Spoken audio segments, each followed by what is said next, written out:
규명을 위한 국정조사 특별위원회를 개회하겠습니다. 먼저 돌아가신 분들의 명목을 기리는 묵념을 먼저 하고 시작하도록 하겠습니다. 일단 기립해 주십시오. 일동 묵념.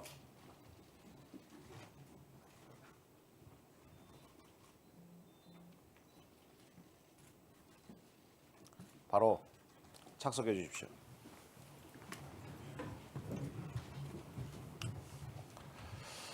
우리 국정조사 특별위원회는 지난 20일 무안공항을 방문하여 참사 현장을 돌아보고 유가족 간담회를 통해서 유가족분들의 목소리를 들었습니다. 그 과정에서 느낀 심정은 매우 무겁고 참담했습니다. 현장 조사를 통해 확인한 여러 정황들은 결코 가볍게 넘길 수 없는 문제들을 안고 있었습니다. 사고 예방 시스템은 제대로 작동했는지, 사고 이후의 대응은 신속하고 적절했는지, 그리고 각 기관은 자신에게 주어진 책임을 다했는지에 대해 강한 의문을 갖지 않을 수가 없었습니다. 이러한 문제점들은 오늘 청문회에서 반드시 짚고 넘어가야 될 사안입니다.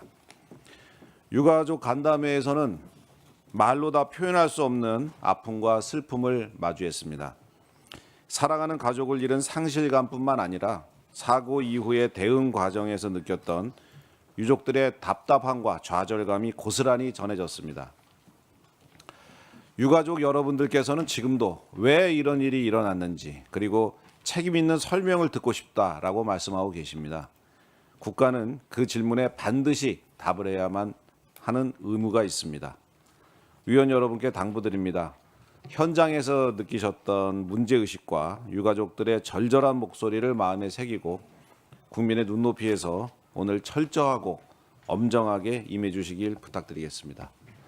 오늘 출석한 증인 여러분들께도 분명히 말씀드립니다. 오늘 이 자리는 형식적인 답변이나 책임을 회피하는 자리가 아닙니다. 여러분의 한마디 한마디는 모두 기록으로 남고 유가족과 국민 모두가 지켜보고 있습니다. 변명이나 사실 축소가 아니라 있는 그대로의 진실을 성실하게 말씀해 주시기 바랍니다. 그것이 희생자에 대한 최소한의 예의이며 공직자이자 관계자로서 져야 할 책임입니다. 위원 여러분과 증인 여러분 모두가 이 비극의 무게를 함께 짊어진다는 각오로 오늘 청문회에 임해 주시기를 간곡히 부탁드립니다. 오늘 회의는 국회 방송에서 생중계되고 윤창열 국무조정실장은 오후 회의에 불출석하시고 김용수 국무조정실 제2차장이 대리 출석함을, 그리고 또 홍종환 행정안전부 사회재난실장은 전남 광양 산불 상황관리를 위해 불출석함을 간사위원과 협의하여 양해하였음을 말씀드립니다. 그러면 의사일정 제1항 청문회 증인 출석 요구 추가회건을 상정합니다. 지난 15일 회의에서 청문회 증인을 채택한 이후에 간사위원 간 합의하시고 또 자진으로 출석한 증인이 있습니다. 이에 대하여 먼저 의결하도록 하겠습니다. 오늘 출석한 증인과 참고인의 명단은 배부해드린 유인물을 참고해 주시기 바랍니다. 이 안건에 대하여 의견 있으신 위원님들 계신가요? 없으시면 의결하도록 하겠습니다. 의사일정 제1항 청문회 증인 출석 요구 추가의건은 배부해드린 유인물과 같이 의결하고자 하는데 이의 없으십니까? 가결되었음을 선포합니다. 다음으로 의사일정 제2항 12, 19 여객기 참사 진상규명을 위한 청문회를 상정합니다.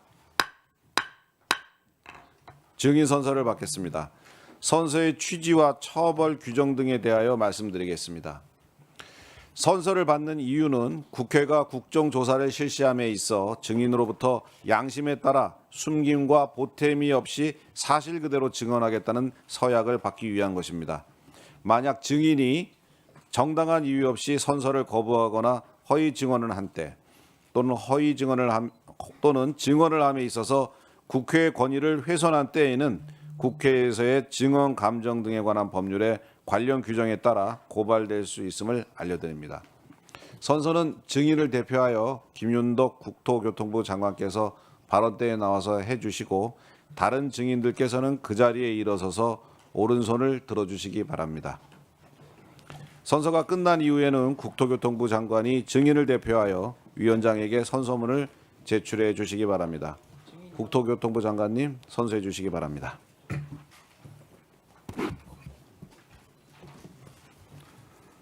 선서.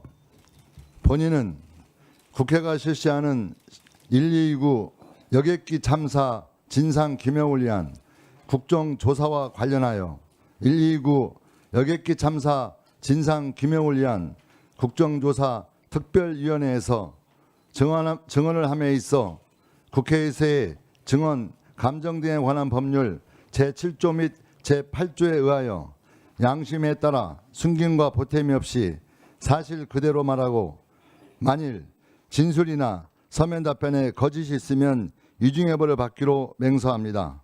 2026년 1월 22일 국토부 장관 김윤덕.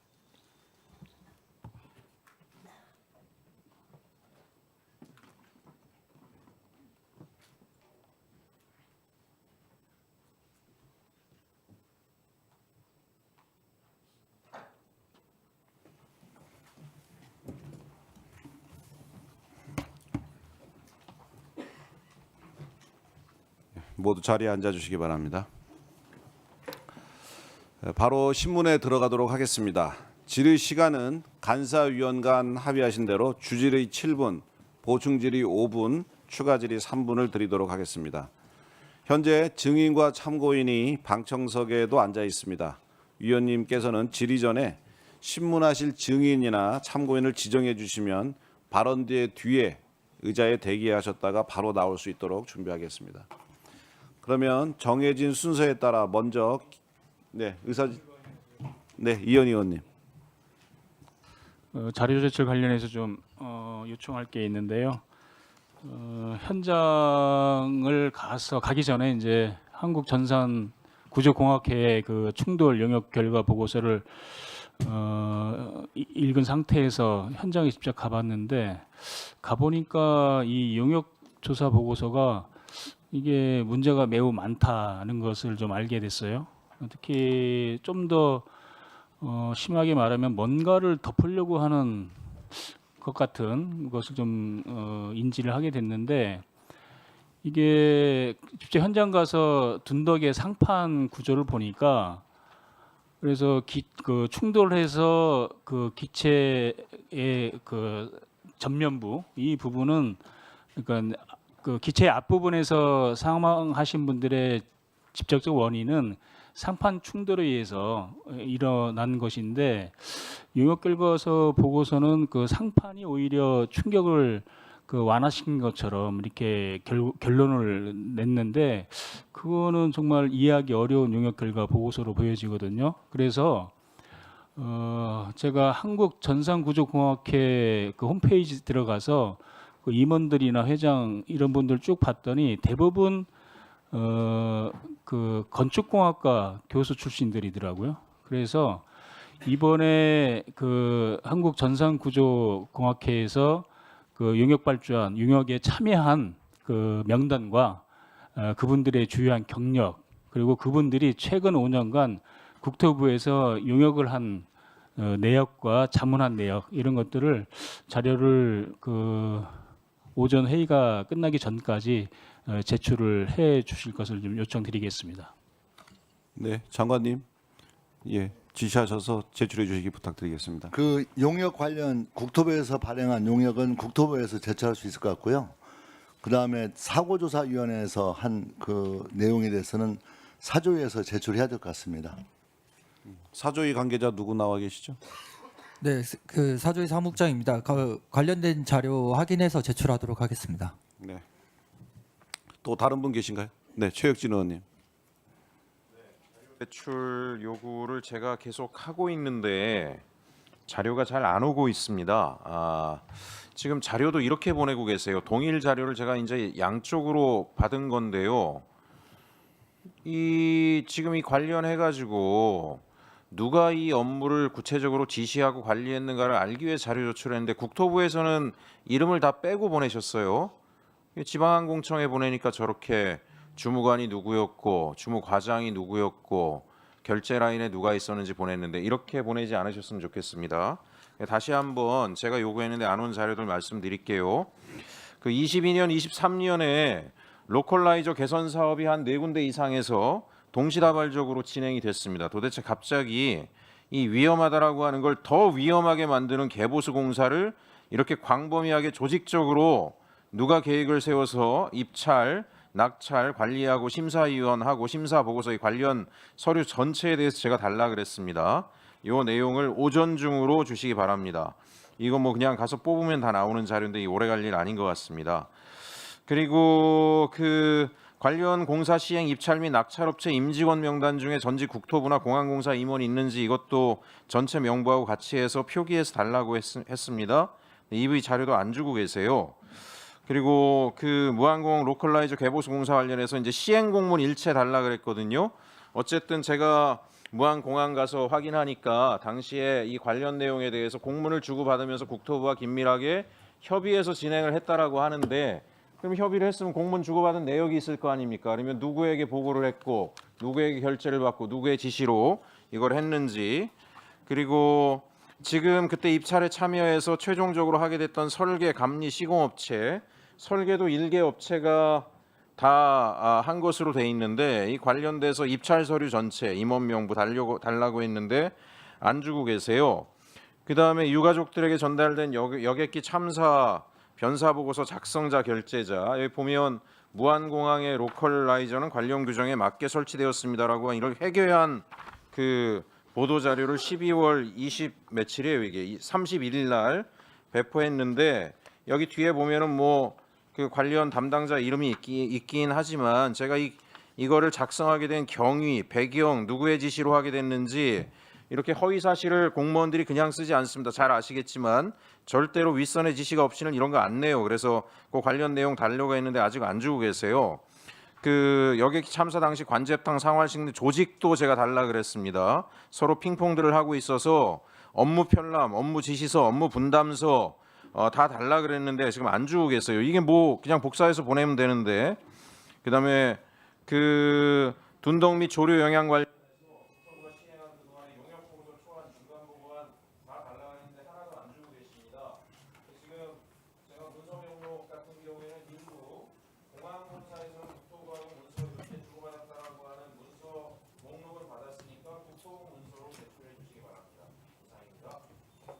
예.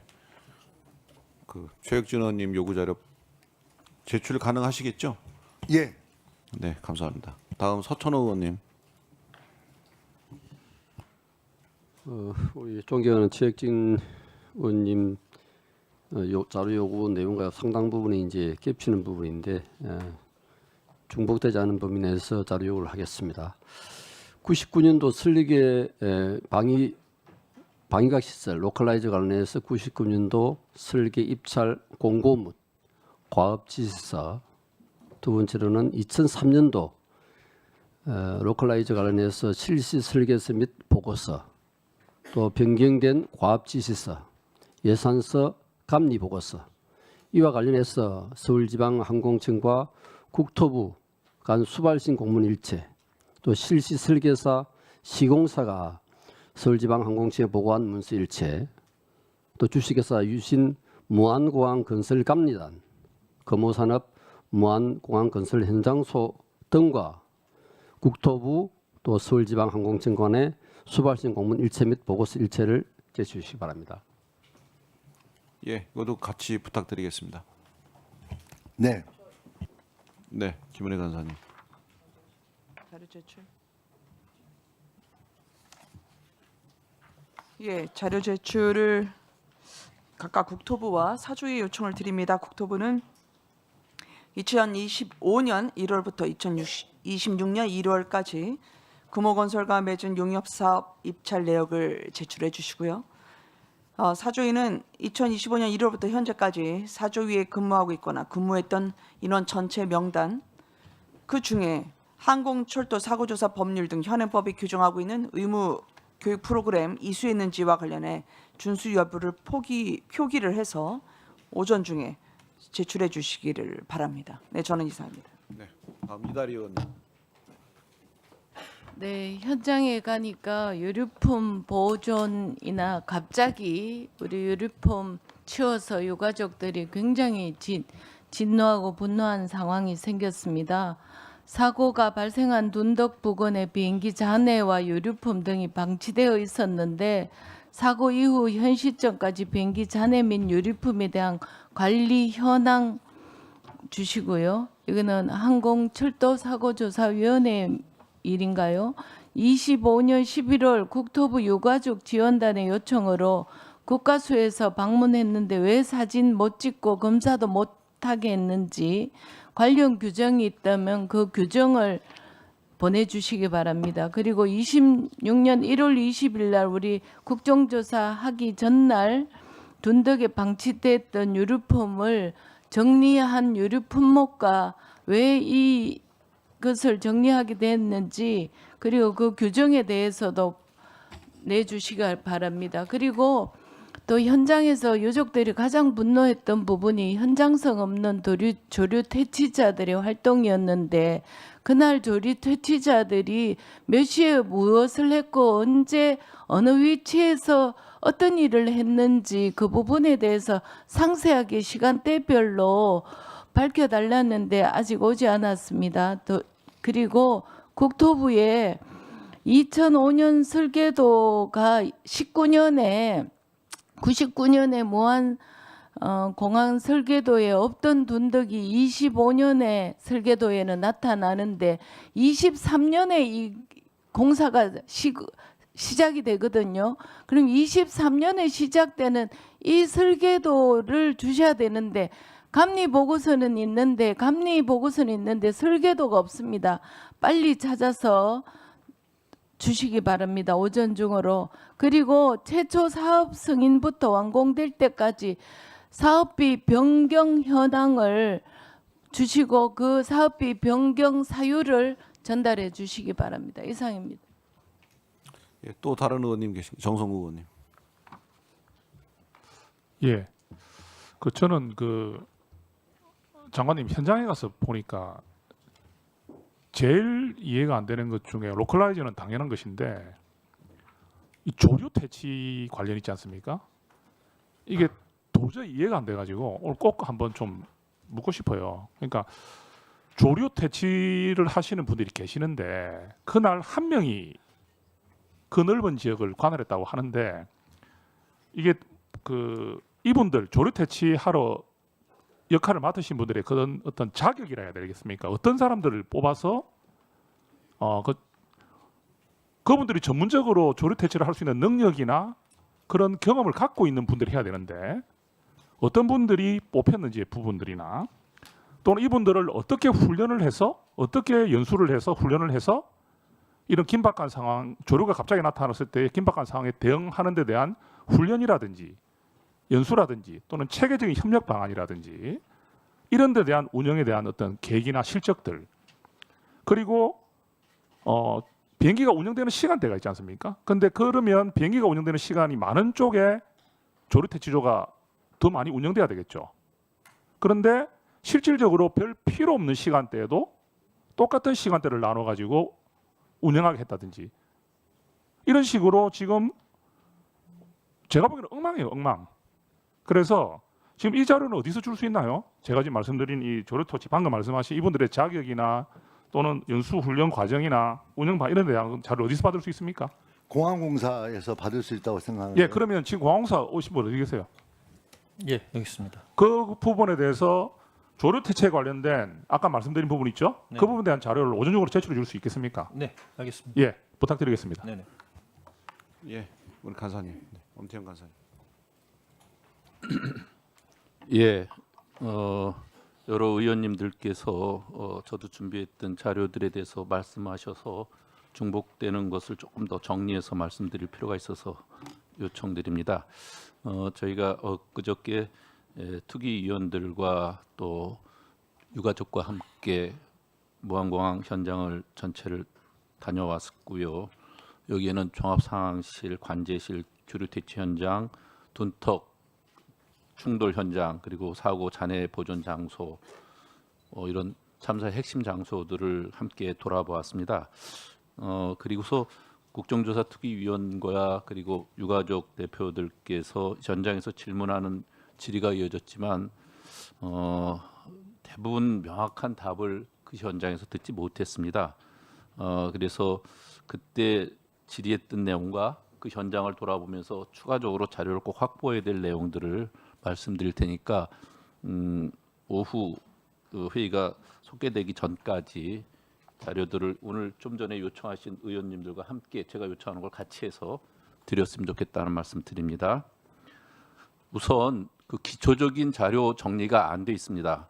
조종사의 메이데이 선언 후에 관제실 비상전화로 그 조종사와 관제실 그리고 이를테면 소방서라든지 관련되는 기관들에게 구체적 행동 지시를 하거나 서로 그 소통했던 내용들을 타임라인별로 몇 시 몇 분 몇 초에 어떤 말이 오갔고 어떤 행동을 요청했고 했던 내용들이 분초 단위로 전체가 정리가 되어 있어야 되는데 이것이 저희로서는 아주 부실했다 하는 말씀 드립니다. 그러니까 사고 발생 1시간 전부터 그 이후에 사고가 나서 대책이 마무리될 때까지의 종합 상황 일지를 타임라인별로 그렇게 기초적인 자료니까 이건 꼭 좀 그 정리해서 달라 하는 말씀.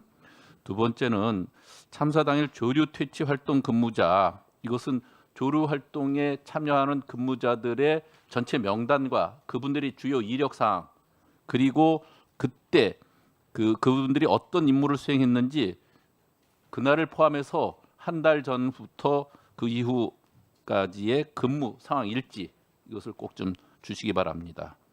그다음에 지금도 좀 전에도 말씀 있었습니다마는 그 참사 발생 1년이 넘길 때까지 현장에 유류품이 남아 있었고 그것을 바로 유족과 특위위원들이 가기 전날 수거를 해갔어요.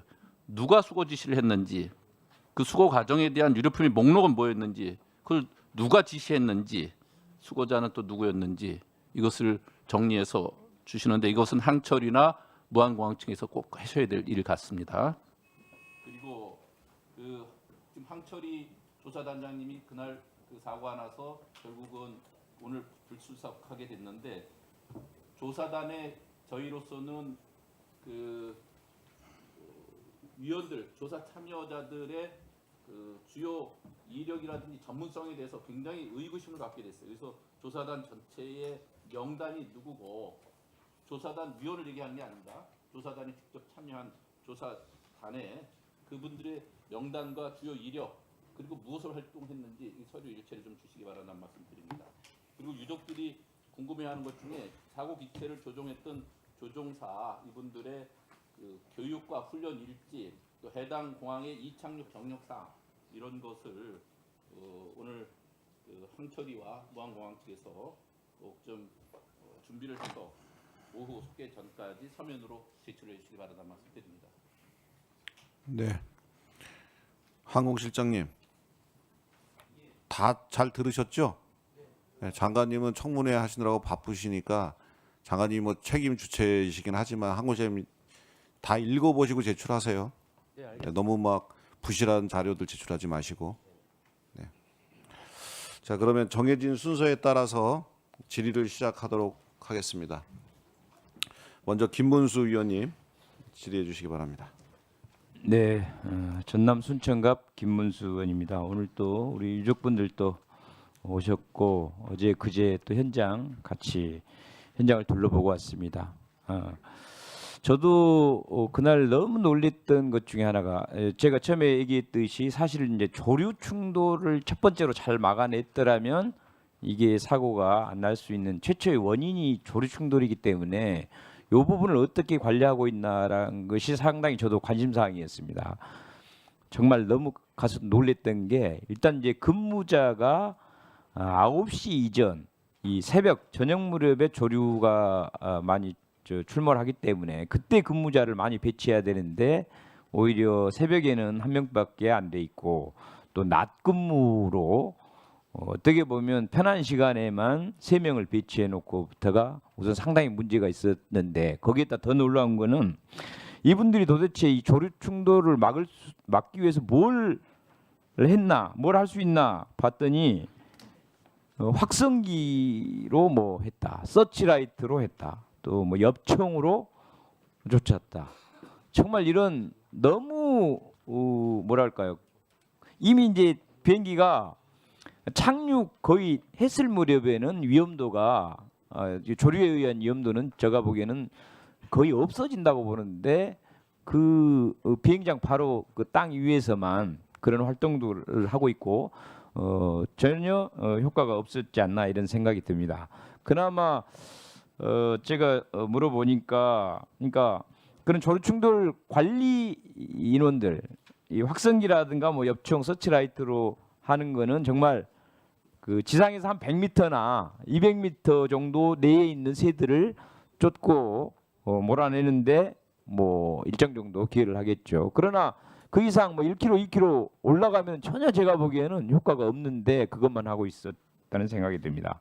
그러니까 한 1km 정도까지 올라가면은 뭐 최소한 드론 같은 걸 띄워서 이렇게 뭐 전파를 보내서 조류를 확인해야 되고 예를 들어서 뭐 10km 이번에 사고처럼 뭐 4km, 5km 또 10km 정도 되려면 레이더를 통해서 이렇게 과학적으로 했어야 되는데 이거에 대한 것이 전혀 안 돼 있었다는 겁니다.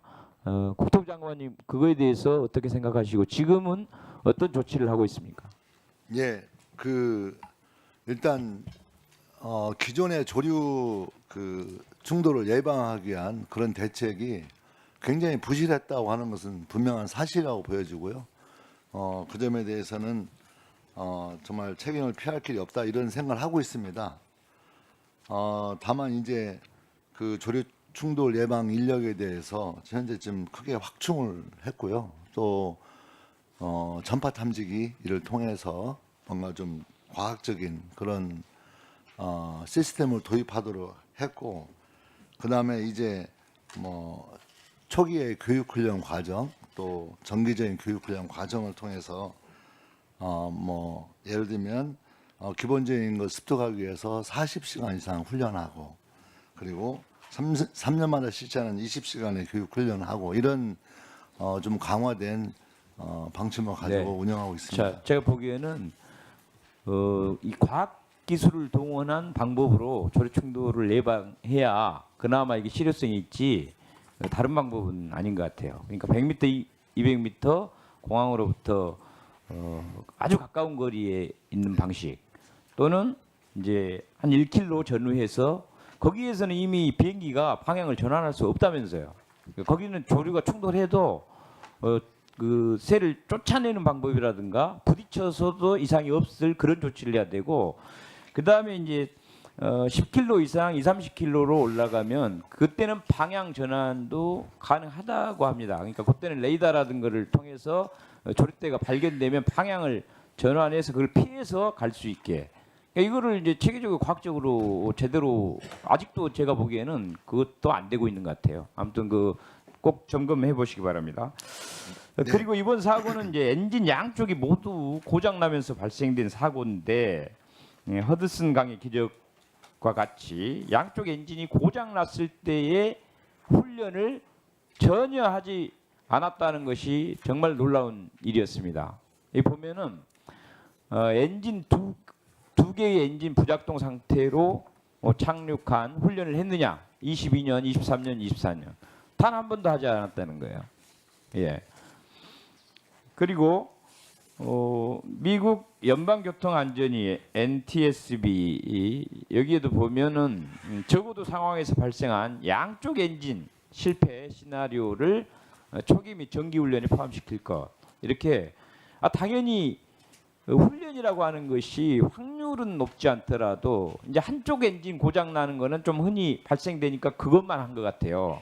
그러나 정말 위험한 거는 바로 양쪽 엔진이 다 고장 냈을 때가 더 위험한데 이거에 대한 훈련을 하지 않았다는 겁니다. 그다음 페이지 보면은 그래서 이 항공사별로 이 모든 엔진이 비정상 됐을 때 훈련을 필수 이수 항목으로 어떻게 돼 있나 봤더니 단 한 군데도 이 양쪽 엔진 고장 시에 훈련을 단 한 군데도 하지 않았어요.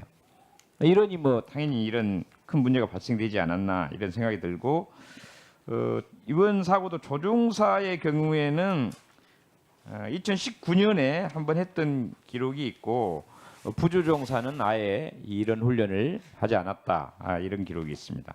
그리고 나서 이제 2025년 이미 사고 터진 이후에 문제가 있다고 판단했는지 이 항공사들이 이렇게 양쪽 엔진 다 고장 났을 때 그 위에 훈련을 하기 시작한 겁니다. 이거를 법적으로 의무화되어 있지 않았다고 해요. 전에 국토부 장관님 어떻게 생각하십니까? 이거 의무화해야 되지 않겠어요? 이 훈련을 양쪽 엔진 다 고장 났을 때. 예, 저도 그럴 필요가 있다고 생각합니다. 예, 그러면 뭐 개정하시겠습니까? 뭐 법규를? 예. 예, 잘 검토해 보시고 꼭 예. 그렇게 하시기 바랍니다. 네, 네. 이상입니다. 예, 수고하셨습니다. 다음 염태영 간사님 의사 진행 발언하시겠습니다.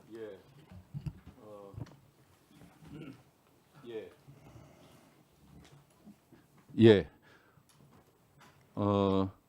지난번 일주일 전 기관 보고 때 제가 전남도 경찰청의 모상묘 청장님께 질의했더니 그때 한국공항공사에 대한 압수수색에 대해서 잘못 발언한 것을 끝나기 전에 정정해 주셨죠. 그렇죠? 예. 그런데 그때 이렇게 가장 주요한 책임 기관조차도 압수수색했는지조차를 정확히 파악하지 못할 정도로 허술한 수사, 그리고 1년 이상 진행된 수사에 대해서 그야말로 소추, 송치 한 명 없었던 이런 일들에 대한 문제 지적을 하면서 적극적인 수사 의지가 있는지 이런 것을 따져 물었고, 그에 대해서 경찰청장 직무대행께서는 수사에 속도를 내겠다 그랬죠. 그랬는데 지금 오늘 아침 9시부터 전남 경찰청장이 경찰청이 서울항공청, 한국공항공사, 로컬라이저 관련 업체 등 9개 기관에 대한 압수수색을 진행 중이라고 지금 보고를 받았어요. 예, 그렇습니다. 그 기관 보고 이후에 일주일이나 걸렸는지도 모르겠지만 실제로 저는 그때 당시에 핵심적인 내용은 이렇게 부실하고 이렇게 미온적인 수사를 하는, 그리고 그 결과도 발표하지 않는 책임자의 처벌에 대해서 정말 미온적인 이런 것에 대해서 경찰청이 보다 적극적으로 나서서 별도의 본부를 만들든지 경찰청에서 그 수사를 직접적으로 지휘하든지 적극적인 의지를 갖고 해달라는 요청이었고, 그에 대해서 속도를 내겠다고 그랬는데 일주일이 지난 오늘 아침에서야 또 압수수색이 지금 진행 중입니다. 그 일주일 동안 무엇을 어떻게 진행했는지 한번 좀 그것도 자료도 요청하고요. 실제로 이와 같이 전체적으로 1년 이상 이렇게 지연되고 미온적이고 무능하고 무책임했던 것에 대해서 경찰청이 전체적인 조사를 거쳐서 이런 수사 방향과 이런 속도가 맞는지 이에 대한 적극적인 의지를 갖고서 대책을 만들어 달라고 하는 것, 그와 관련된 그 점검된 내용을 저희한테 보고해 달라는 것 다시 한번 요청드립니다. 예, 알겠습니다. 네, 저도 궁금한데 뭐 어쨌든 지금 의사진행 발언이시기 때문에 지금 당장 답변하실 수는 없겠지만 준비했다가 있다가 염태영 의원님 질의하실 때 꼭 지금 질문하신 것에 대해서 답변해 주시기 바래요. 예, 알겠습니다. 김소희 의원님. 네, 김소희입니다. 제가 현재 기후환경에너지 노동위원회에 있어서 상임위원으로 활동하고 있어서 중대재해처벌법에 대해서 어느 누구보다 잘 알고 있고 지금 이번 정부의 가장 중요하게 다뤄지는 법으로 알고 있습니다. 맞죠, 장관님? 네. 근데 이 중대재해처벌법은 2021년에 제정될 당시에 중대시민재해라는 내용이 같이 들어갑니다. 중대시민재해가 뭐냐면요. PPT 띄워주시죠. 공중교통수단의 관리상 결함을 원인으로 발생한 재해로서 안전 확보 의무를 다하지 않은 경우 정부 책임자도 형사처벌할 수 있다라는 내용이 있습니다. 여기서 중대시민재해는 그 박주민 의원을 대표로 해서 몇몇 의원님들이 제안하셨는데 이게 왜 들어갔냐면 세월호 같은 사회적 참사를 계기로 내용이 들어갔고요. 제 생각에는 무한공항 참사도 중대재해처벌법의 중대시민재해에 해당한다고 볼 수 있겠습니다. 세월호는 바닷길에서 일어난 참사고 무한공항 참사는 하늘길에서 일어난 참사입니다. 반복된 위험 신호를 방치해온 그 결과, 누적된 결과가 이런 참사를 만들었는데 저는 이런 참사의 가장 큰 원인이 콘크리트 둔덕, 몇 번의 개선 기회가 있었음에도 반복된 위험 신호를 정부가 방치하면서 그 결과 참사로 이어졌다고 판단합니다. 그래서 그 책임을 방기한 참사의 공범들이 누구인지를 밝혀내는 게 이번 국정조사 특위가 해야 될 역할이고, 그리고 무한공항 둔덕을 개선하지 않은 국토부 관계자들을 중대재해처벌법으로 적용해서 엄벌에 처해야 된다고 생각합니다. 그동안 사고조사위원회 활동하고 경찰 수사 과정은 다 여기 계신 의원님들도 다 인정하실 듯이 사실상 아무것도 안 한 것이라 마찬가지라고 저는 봅니다. 더 이상 전남경찰청의 수사를 저는 믿을 수 없고, 오늘 유족분들 이제 입장문 내신 것처럼 그 경찰청에 특별수사본부 설치하셔가지고 제대로 수사하실 것을 다시 한번 요청드리고요. 2003년 콘크리트 둔덕 설계 변경을 승인한 책임자들, 그리고 2004년과 2007년 공항공사의 보완 요구를 거부한 국토부 책임자들, 그리고 2020년 로컬라이즈 계량공사에서 둔덕을 제거하기는커녕 오히려 상판을 추가한 국토부 책임자들, 저는 그 책임을 밝혀내고 반드시 처벌해야 된다고 생각합니다. 그래서 오늘 참석하신 증인들이 유족들 앞에서 진실을 밝히기 위해 용기 있게 말씀해 주시길 요청드립니다. 2004년, 2007년부터 먼저 살펴보겠습니다. 무한공항 콘크리트 둔덕의 반복된 위험 신호를 정부가 어떻게 방치했는지 살펴보겠습니다. 2004년과 2007년 한국공항공사는 콘크리트 둔덕 로컬라이저 시설에 대해 장애물이자 기준 부적합이라며 공식 보완 요구를 했습니다. 이서감 전 서울지방항공청장 앞으로 나와주시죠. 잠시 시간 멈춰 주십시오.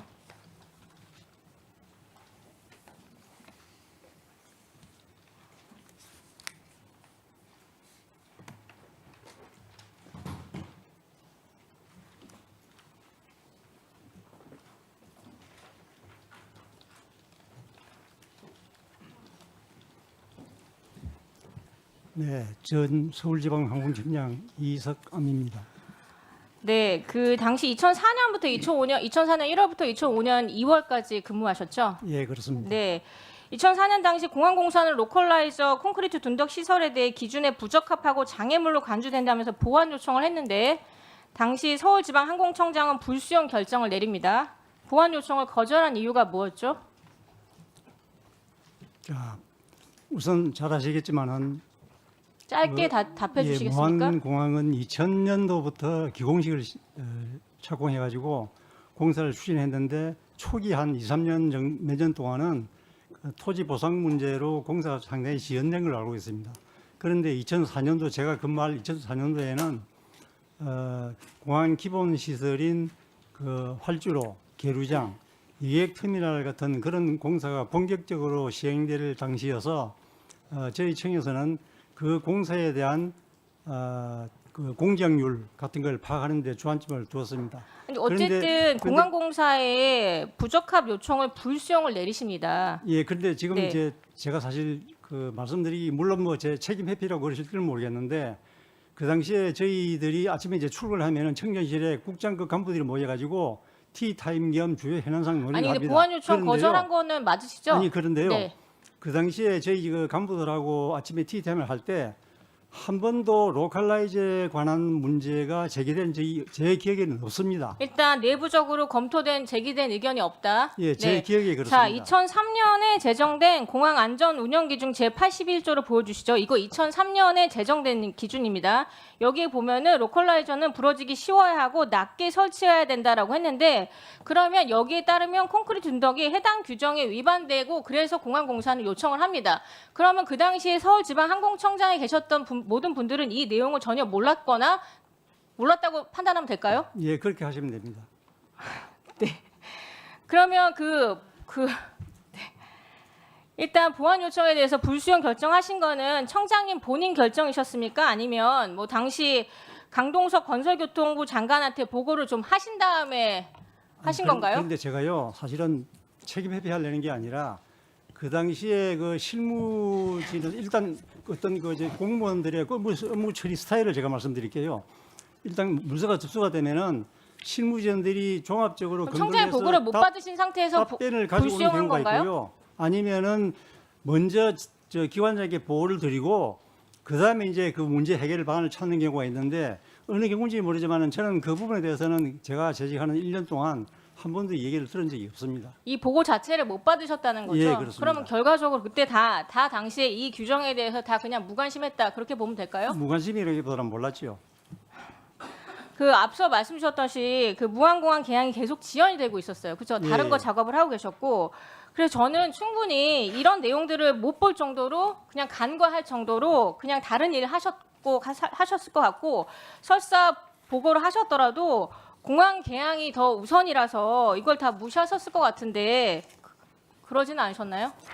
그 당시에는 2004년도는 공항 개항이 제가 2007년도 된 걸로 알고 있거든요. 그러니까 한창 아까도 말씀드린 것처럼 공항 기본 시설 건설할 때여서 그 소위 말하는 항공 보안 시설이라든지 로컬라이징 하는 그런 부분에 대해서는 그 실무선에서도 얘기가 없었고 네, 저도 일단 기억이 없습니다. 2003년 당시 청장님 시절에는 이 문제에 대해서는 아예 내용도 몰랐고 뭐 규정이 있었으나 규정 파악도 제대로 못한 거 그렇게 네, 그렇습니다. 네, 알겠습니다. 그럼 2007년으로 넘어가겠습니다. 잠시 시간 좀 멈춰 주시고요. 장종식 전 서울지방항공청장님 나와 주시겠습니까?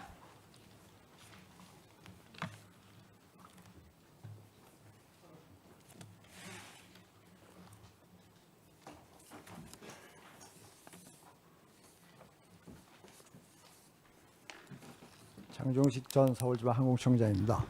네, 공항공사는 2007년에 다시 1분 더 드려요. 2007년 다시 한번 콘크리트 둔덕 보완을 건의합니다. 그런데 당시 청장이셨던 서울지방항공청장은 또다시 수용하지 않고 무한공항 2단계 확정 시 추가 확보라는 답변을 합니다. 2단계 확정 시 추가 확보라는 답변은 무슨 의미인 거죠?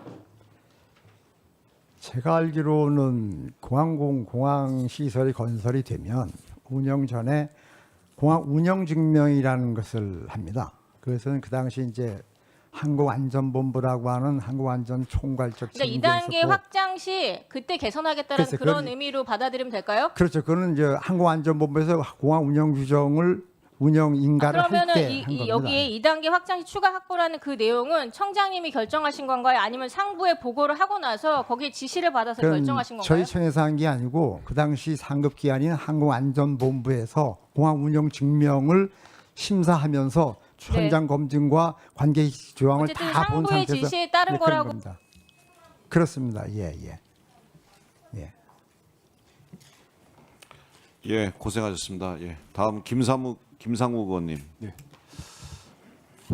네, 그 전남 경찰청장님께 먼저 좀 여쭤보겠습니다. 청장님, 네. 어디 계시죠?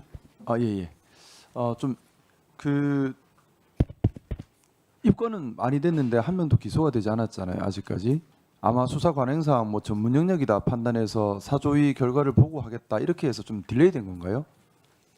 그렇지는 않고 나름대로 수사를 계속 진행해 왔습니다. 근데 제가 의문을 가지는 것이 수사를 제대로 진행한다 그러면 저희 뭐 사실 이게 전문적이라고는 하지만 어떻게 보면 상식적인 부분인 것 같습니다. 지금 좀 전에도 서울지방항공청장님 하셨던 분들께서 하시는 말씀을 보면은 나는 뭐 했는지도 모르겠다. 어떻게 보면은 내용을 이 업무상 과실 부분이 눈에 보이는 거잖아요. 물론 뭐 공소시효 부분도 있겠지만은 특히 2023년 부분이나 이런 부분들은 분명히 규정이 있음에도 불구하고 규정을 확인하지 않고 공사가 진행되고 이런 부분들은 전문적인 감정이나 이런 것 없어도 충분히 수사를 할 수 있는 부분이라는 생각이 들고 또 사조위 조사 결과를 보기 전에라 하더라도 전문 감정을 바라거나 아니면 의견 감정을 경찰에서 요구할 수 있는 거잖아요. 왜 이렇게 1년이 가까이 되도록 전혀 진도가 못 나간 거예요? 짧게만 좀 말씀 주실 수 있어요? 도저히 상식적으로 이해가 안 돼서 그렇습니다. 23년도 계량공사에 관련돼서는 조금 수사가 많이 진척이 되어 있는 부분들이 있습니다. 이거 수사 내용을 상세하게 말씀드리지 못한 점 양해 부탁드리겠습니다. 그러니까 좀 제가 도저히 이해가 안 돼서 그래요. 저도 변호사 출신인데 이 사건이 이렇게 길게 갈 사건이 아닌 것 같은데 도저히 이해가 안 돼서 그렇습니다. 좀 적극적으로 해주시면 좋겠어요. 수사관들이 의지만 가지면 충분히 기소까지 갈 수 있는 시간이었거든요. 네. 앞으로는 좀 그렇게 의지를 그렇게 가져주시기 하겠습니다. 부탁드리고요. 저 국무조정실장님께 좀 여쭤보겠습니다. 사실 좀 제일 우려되는 것이 이제 사조위가 새로 꾸려지지 않습니까? 예, 그렇습니다. 언제 출범 예정이죠? 법률안이 공포되면은 바로 출범할 수 있도록 그 준비하고 언제쯤이죠? 있습니다. 다음 달 말 정도 생각하고 다음 달 말 있습니다. 예, 정도입니까? 그렇습니다. 그러면 새로 꾸려지는 사조위에서 이 사건 사고 조사 처음부터 객관적으로 다시 할 계획입니까? 아니면은 예, 그렇게 생각하고 있습니다. 예. 예. 그러면 새로 꾸려지는 사조위에 뭐 유가족 측의 의견이 좀 반영될 수 있는 그런 방법도 지금 고려하고 계신가요? 예, 충분히 감안하고 어떻게 있습니다. 고려하고 계시죠? 뭐 공식적으로 위원으로 들어가는 거는 좀 여러 가지 문제가 있는 걸 알고 있어서요. 네. 의사소통을 통해서 간접적인 방법 혹은 뭐 스마트한 방법을 저희가 좀 찾고 있습니다. 또 사고조사위원회의 전문성과 객관성에 대해서 계속해서 시비가 일고 있습니다. 이 부분에 대해서는 어떻게 준비하고 예, 계십니까? 충분히 그것도 감안하고 있고요. 법을 개정을 통해서 저희 국조실로 넘어온 이유가 객관성, 전문성을 더 강화하라는 취지를 충분히 이해하고 있기 때문에 그 부분도 의사소통해서 충분히 감안. 그러면 구체적으로 좀 준비가 되면 뭐 유가족분들께도 이렇게 객관성과 전문성을 확보하고 예. 있다라고 구체적인 설명을 하실 계획이 가지고 계신가요? 예, 그렇습니다. 언제쯤 혹시 그런 그것도 지금 이제 좀 준비 중에 있기 때문에 준비가 네. 되는 대로 저희가 진행되는 상황 봐가면서 협의를 하도록 하겠습니다. 아무래도 유족들께서 걱정하시는 것이 이 특위가 지나고 한 달, 두 달 시간이 지나면 또 예전처럼 찾아뵙고 얘기를 나누고 싶어도 얘기할 길도 없고 또 정보도 공개되지 않고 참여도 할 수 없어서 답답해하는 것을 걱정하시거든요. 예, 그런 일이 발생하지 않도록 하겠습니다. 네, 이 자리에서 약속해 예, 주실 수 있는 예, 거죠? 그렇게 하겠습니다. 그 사고조사위원회에서 누가 나와 계십니까? 네, 사무국장 나와 있습니다. 예. 그 IDG의 기능이 뭔가요? 죄송하지만 제가 사무국장이라서 제가 그 전문적인 그 내용을- 전문적인 이거 조사하신 분은 아무도 안 계신 건가요? 저희 부단장이 나와 있습니다. 오늘 단장님은 부단장님 어디 계시죠? 예. 좀 잠시만.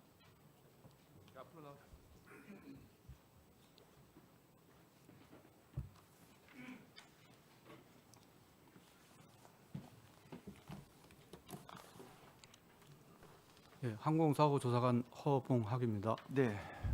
그 IDG가 좀 오류를 일으켰지 않습니까? 사고 항공기에서.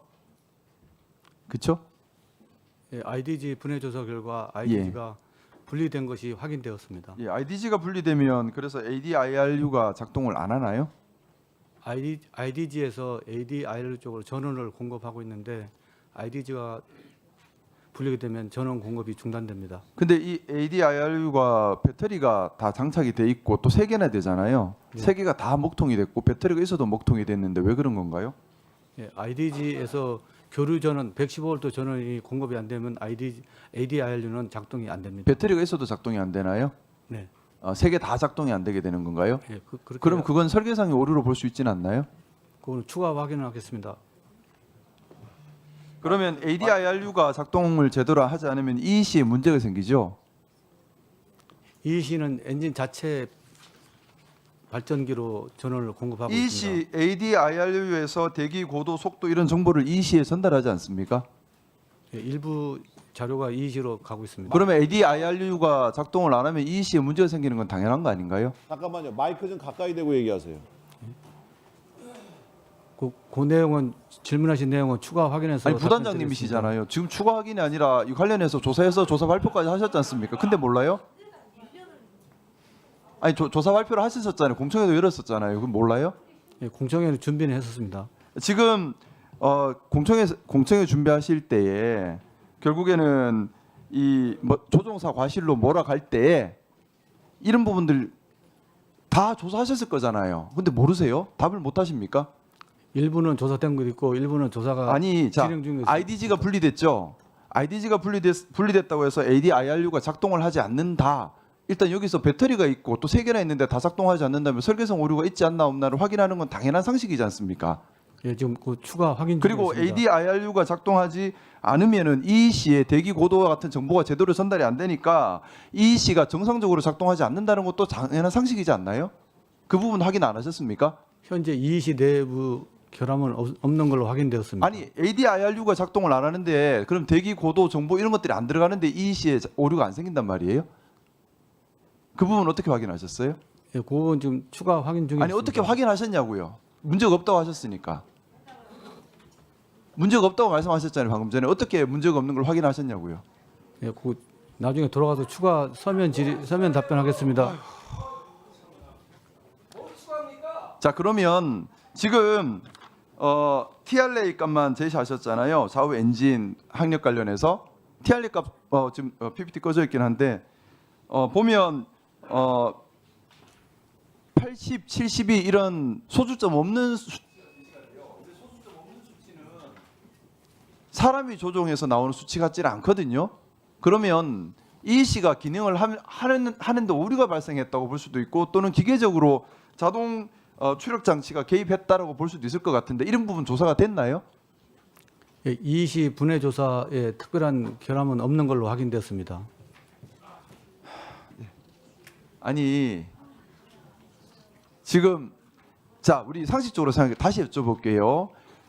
IDG가 분리됐어요. 그것 때문에 ADIRU가 작동을 안 했다고 하셨죠. 여기도 지금 오류가 있을 수 있는데 ADIRU가 작동을 하지 않으면 이의시에 제대로 정보가 안 가는 거는 맞죠? 네, 맞습니다. 그건 정보가 안 가는데 어떻게 이의시가 정상 작동을 해요? 상식적인 거잖아. 전문적인 걸 묻는 게 아니라 그냥 일반 상식적으로 좀 납득하는 게 설명할 수 있어요? 예, 지금 그 항공기에는 많은 시스템이 있어가지고 아니 어려운 말 하지 마시고 ADIRU에서 고도, 풍속 이런 거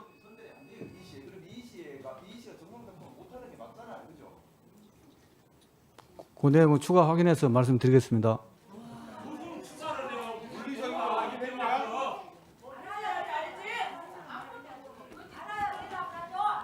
질의 끝내시는 거죠? 네, 네. 그 질서를 좀 지켜주시기 바랍니다. 사고조사위가 지금 사고가 난 지 1년이 넘었는데 계속 지금 추가 확인을 하겠다는 말씀들을 많이 하시는데 이 사고조사위가 이렇게 제대로 작동이 안 되면 그러니까 진행 과정을 누가 체크하는 거는 장관님 어떤 기관도 없는 건가요 현재? 예, 현재 법률상으로는 그렇습니다. 현재 법률상 사고조사위가 뭐 일을 안 한다거나 뭐 몇 달 동안 진척 사항이 하나도 없다거나 그래도 누구도 사고조사에 질책하거나 뭐 빨리 속도를 내라 추가적으로 확인해야 된다 이런 거를 할 수 있는 기관이 현재 없는 건가요? 그렇죠. 다만 이제 행정 지원을 하도록 돼 있습니다. 국토부에서. 그래서 그런 거에 대해서 사고조사의 사무국장이 좀 그런 것들을 독려하고 뭐 할 수는 있겠지만 항철이는 독립되어 있는 기구라는 점에서 독립되어 있는데 독립된 기관이 일을 하나도 안 해요. 근데 그거를 그냥 그대로 놔두는 거는 뭔가 굉장히 지금 시스템에 문제가 있다. 이게 시스템이 얘기를 하는 겁니다 지금. 그러니까 시스템이 이거는 지금 장관님하고 진짜 행안부 장관님이랑 뭐 저 컨트롤 타워에서 정말 시스템 개선을 위해서 정말 노력해야 될 부분 같습니다. 그러니까 사고조사위의 진행 내용을 체크할 수 있으면 저는 가능하다고 보거든요. 근데 사고조사위의 조사 내용을 체크 자체가 불가능한 조건. 그러니까 현재 지금 체크 내용이 불가능하도록 되어 있다는 말씀이잖아요. 그렇죠. 그게 잘못된 거 아니냐 이거죠. 누군가는 사고조사위가 업무를 해태하고 게을르고 일을 안 하고 사실관계 확인도 안 하고 유족한테 정보도 안 알려주고 그러면은 누군가는 뭐 국토부 장관님이 됐든 그 위에 뭐 어떤 기관이 됐든 왜 똑바로 일 안 하냐고 계속 지적을 하고 이러는데 그거 안 하고 그냥 계속 그 사고조사단에서 그냥 미적거리고 있으면 이 엄청난 문제가 그냥 미궁속으로 빠져들어 버릴 수밖에 없는 그런 구조를 지금 우리 대한민국이 안고 있다. 이걸 하면서 지금 특위위원님들하고 공유를 하고 있거든요. 네. 저는 이거는 이번 기회에는 진짜 다시는 이런 일이 있으면 안 되게 바꾸셔야 될 것 같습니다. 그러니까 국회에서 입법 논의를 좀 추가해서 보완해서 사고가 발생하고 총리실로 이관한 목적이 그 업무를 담당하고 있는 국토부로 독립시켜 내는 것이 목적이기 때문에 총리실로 가게 되면 총리가 그런 역할을 하게 되는 것으로 저는 이해하고 있습니다. 현재.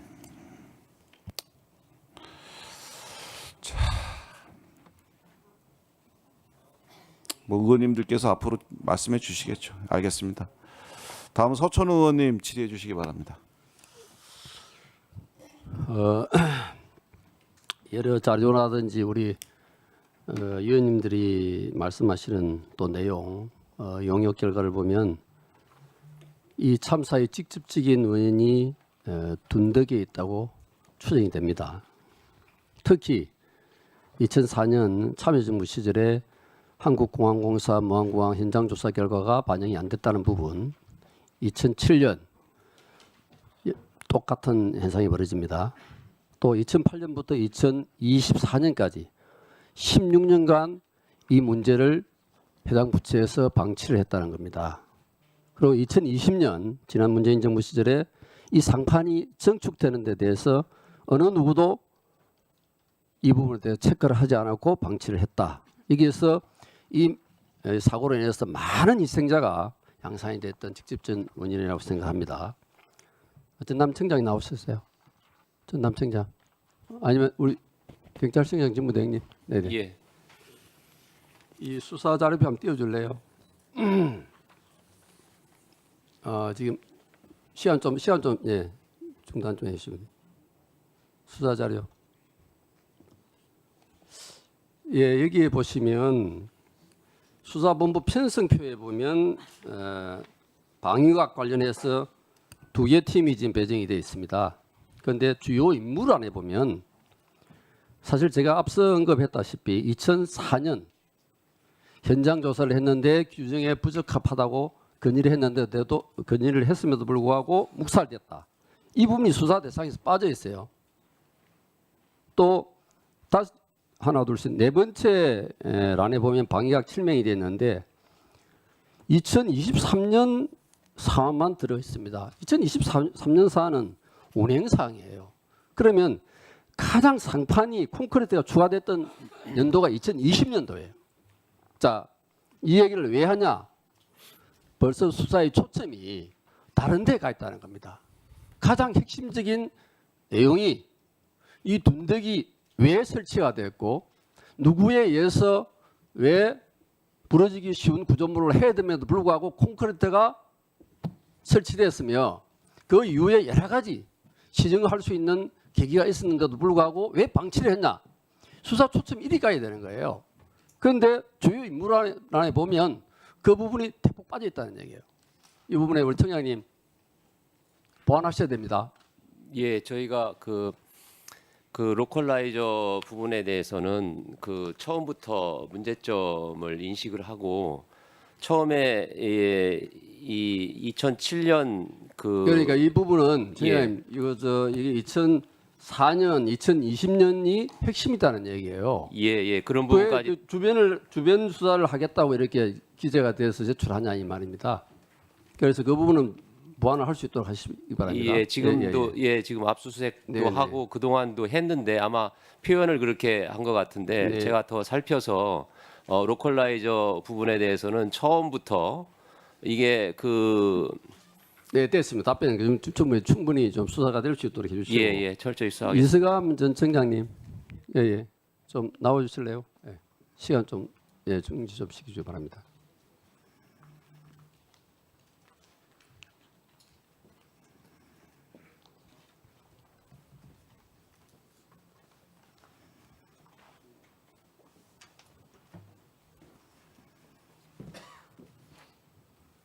네, 조금 전에 우리 존경하는 김소희 의원님 질의에 당시에는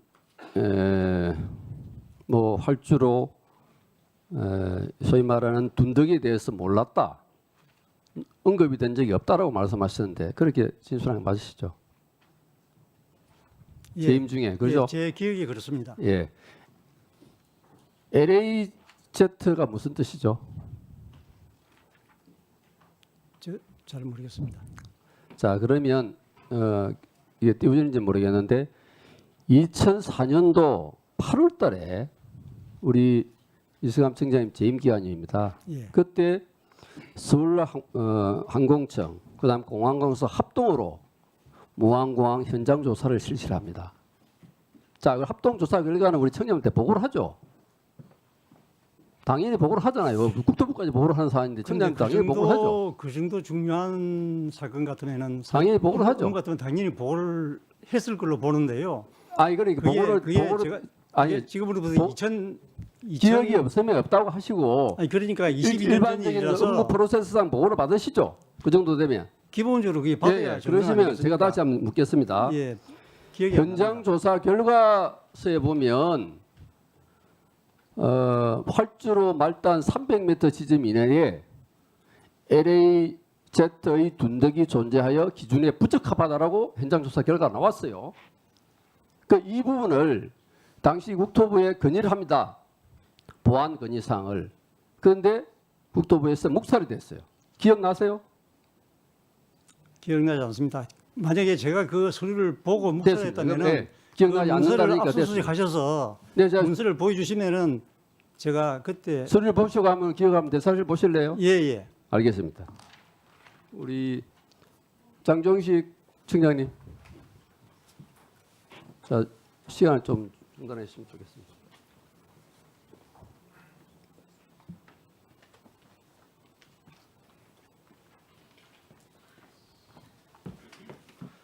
장종식. 2007년도에도 동일한 절차로 합동 조사가 이루어집니다. 기억하시나요? 정확히 기억은 없습니다. 그런 내용을 말씀드릴게요. 예. 똑같은 문제점이 지적이 돼요. 300m 지점 이내에 LAZ의 둔덕이 존재해서 부적합하다. 이것을 보고를 합니다. 그래서 국토부 이제 상급부서가 되겠죠.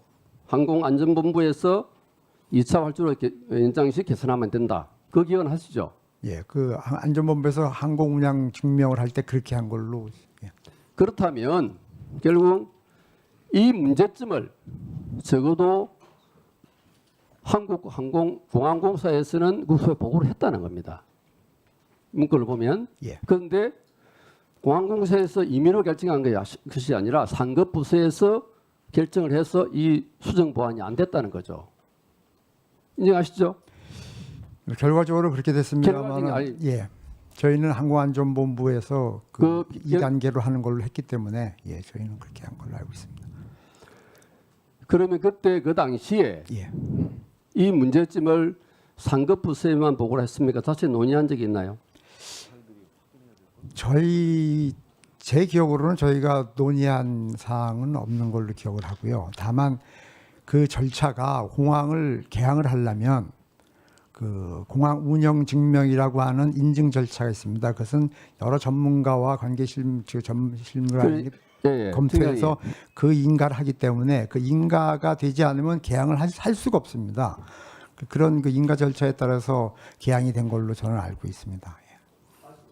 예.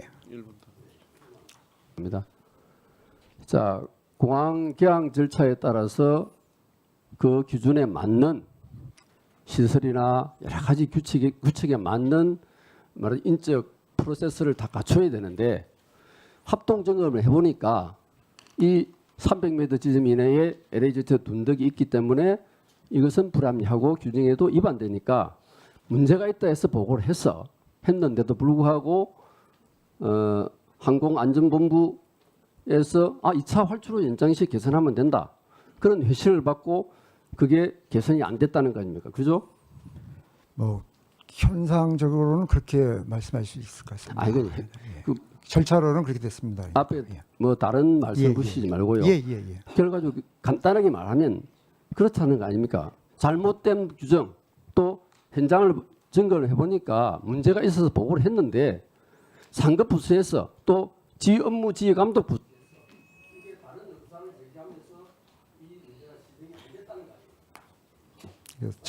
차후에 개선하는 걸로 그렇게 됐습니다.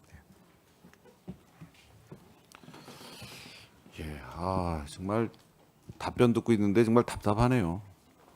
유재성 청장님, 예. 그 핵심 의사 결정을 하는 과정에 있었던 분들이 기억이 안 난다. 그 서류를 보면 기억이 날 것 같다. 뭐 이런 얘기들 하고 계시잖아요. 그러니까 사고가 지금 난 지 1년이 넘었는데 사실은 그거를 경찰에서 일차적으로 다 확인을 사실 한 상태여야지 예, 저희가 정상인데 안 된 거잖아요, 지금. 예, 저희가 그 로컬라이저 부분에 대해서는 그 관련 자료를 압수수색도 했고 또 이미 제출도 받았고 또 그 미흡한 부분에 대해서는 오늘 압수수색도 지금 들어갔습니다. 그래서 그 일부 그 책임 있는 사람들에 대해서는 지난번에도 말씀드렸지만 로컬라이저 관련해서는 지금 33명을 입건해서 조사를 하고 있고 오늘 또 지난번에 의원님들께서 지적하신 03년도 설계 변경에 대한 부분들을 더 추가로 확인을 해서 추가로 더 책임져야 될 사람이 있으면 오늘 압수수색 결과 분석해서 추가로 더 입건해서 수사할 계획입니다. 예, 그동안 너무 미진했던 것 같은데 이제 앞으로라도 진짜 좀 진실을 규명해 주시기 바래요. 예, 의지를 갖고 진행을 하겠습니다. 김성애 의원님 질의해 주시기 바랍니다. 네, 먼저 증언석으로 좀 몇 분 나와 주셨으면 좋겠는데요. 한국공항공사 박재희 사장 직무대행님 어디 계시죠? 예, 여기 있습니다. 나갈까요? 네, 거기 계시면 될 것 같고요. 그리고 이서감 전 서울지방항공청장님 2004년에 근무하셨던 앞으로 좀 나와주시고요. 장종식 전 서울지방항공청장님 2007년에 근무하셨던 앞으로 나와주시고요. 장만희 전 부산지방항공청장님 또 함께 앞에 그 증언 대기석으로 좀 나와주시기 바랍니다. 나오시면 시작하겠습니다. 참사가 시작하겠습니다. 경기도 고양시 국회의원 김성애입니다. 참사가 발생한 지 1년이 넘도록 유가족들의 고통은 조금 더 옅어지지 않았습니다. 오늘 이 자리에 국정조사의 필요성이 제기되고 있다는 자체가 국가가 아직도 그 책임을 다하지 못하고 있음을 방증하고 있습니다. 깊은 슬픔 속에 계신 유가족 여러분께 진심으로 위로의 말씀을 드립니다. 아울러 대한민국 국회 일원으로서 국가가 국민의 생명과 안전을 끝까지 지켜내지 못한 점에 대해서 무거운 책임감으로 사과의 말씀드리겠습니다. 참사 이후 유가족들께서 정부로부터 들은 말은 진심 어린 위로나 사과가 아니라 규정, 비공개, 조사 중이란 말뿐이었습니다. 사랑하는 가족들이 왜 하루아침에 생을 마감했는지 알고 싶다는 절박한 외침 앞에서 과연 정부가 책임 있는 응답을 하고 있는지 묻지 않을 수가 없습니다. 법과 규정을 방패 삼아 조사 중이란 말로 시간을 보내면서 오히려 유가족들에게 또 다른 상처를 주고 있는 것은 아닌지 돌아봐야 될 시점입니다. 오늘 저는 참사의 핵심 원인으로 지목되고 있는 콘크리트 둔덕과 조류 충돌 발생에 있어서 국가의 과실과 책임을 이야기하려고 합니다. 조금 원론적인 이야기일 수 있지만 이에 대한 국가의 책임을 인정하는 일이 진실을 밝혀내고 사고의 재발을 원천 방지할 수 있는 첫걸음이라고 생각합니다. 관계 부처장들께서는 이에 유념하여서 답변해 주시길 부탁드리겠습니다. 장관님, 국토부 장관님, 활주로 종단 안전구역이라는 것이 활주로 앞에 못 미쳐서 착륙하거나 끝을 지나쳐 착륙하는 항공기의 손상을 줄이기 위해 아무 장애물도 없도록 하는 구역을 말하는 게 맞죠? 예. 이 구역의 정의와 목적상에 당연하게 이 구역 안에 설치되는 항행용 장비와 시설은 항공기에 손상을 주지 않도록 부러지기 쉬운 재질로 하고 최소 중량 및 높이로 설치해야 되는 것입니다.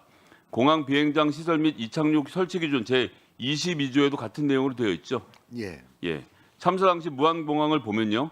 무안공항의 활주로는 종단구역을 로컬라이저의 바로 앞 착륙대 199m까지로 설정해 두었습니다. 착륙대로부터 204m 지점에 있는 로컬라이저와 콘크리트 둔덕원 떡하니 설치를 해놓은 것입니다.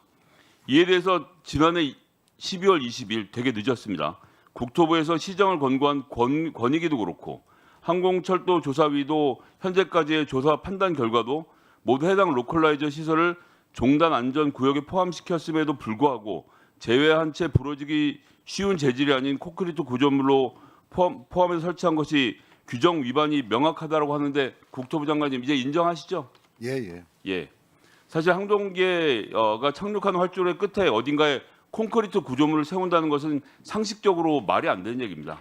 국민과 항행의 안전을 최우선으로 고려하기 위한 규정 조치를 생각하면 권익위가 이거 해석할 필요도 없고 항철이가 물어볼 필요도 없는 당연한 얘기였던 것입니다. 이건 국토부하고 지방항공청이 처음부터 알아서 했었어야 되는 일이라고 생각합니다. 공항 및 비행장 시설 및 이착륙장 설치 기준 제21조 4항을 보면요. 무안공항과 같은 정밀 접근 활주로의 경우에는 로컬라이저가 설치되는 지점까지 종단 안전구역을 연장해야 한다고 돼 있는데 지금 무안공항은 이걸 로컬라이저 앞까지만 종단 안전 구역을 한 겁니다. 이걸 아이카오의 원문으로 보면요.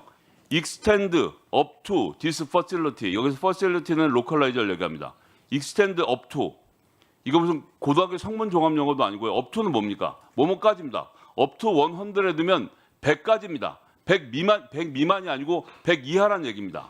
그러니까 extended up to 로컬라이저라고 했으면 로컬라이저를 포함해서 즉 그 이하로 해야 된다는 것인데 그 기본적인 규정을 지금까지 아무도 모르고 지키지 않았던 것입니다. 종단 안전구역을 설정하고 부러지기 쉬운 재질로 구조물을 설치하라는 규정을 만든 이유는 활주로 착륙 때 너머까지 추가로 안전을 확보하지 않은 뜻이었던 겁니다.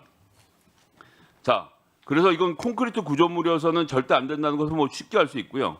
공항 안전 운영 기준 제109조 제5호에도 착륙 때 종단으로부터 240m 이내 지역에 설치되는 시설 장비는 부러지기 쉬워야 한다고 규정되어 있습니다. 그러니까 무안공항 설치된 로컬라이저는 무슨 업투고 익스텐드고 따질 것도 없이 이미 이 둔덕이 204m에 위치하는 이상 이게 규정 위반이라는 것은 그냥 알 수 있는 거 아니었습니까, 장관님? 어떻게 보십니까? 예, 맞습니다. 그런데 작년에 말입니다. 참사가 발생한 직후에, 재작년이죠. 여기에 대해서 당시 박상우 장관과 그 일당들이 뭐라고 말했는지 한번 보시죠. 보도자료 내용은 무안공항 로컬라이저는 관련 규정에 맞게 설치되었습니다. 24년 12월 31일에 태어나게 한 발표입니다. 25년 1월 7일에 또 뭐라 그랬느냐. 국토부 언론 브리핑에 이렇게 나옵니다. 종단 안전구역 외에 설치되어 있어 부러지기 쉬운 재질로 설치해야 하는 규정에 위배된다고 해석하기 어렵다. 이따위로 해석하고 있었던 것이 박상우 장관의 국토안전부였던 것입니다. 도대체 무엇을 알고 이 국토교통부가 말을 했는지 모르겠고요. 당연히 그러다 보니까 콘크리트로 시공된 로컬라이저가 도처에 있습니다. 여수공항, 포항 경주공항, 광주공항, 김해공항, 사천공항, 여수공항은 무려 4m 높이의 둔덕을 설치해놨습니다. 자, 참사 직후까지도 콘크리트 둔덕이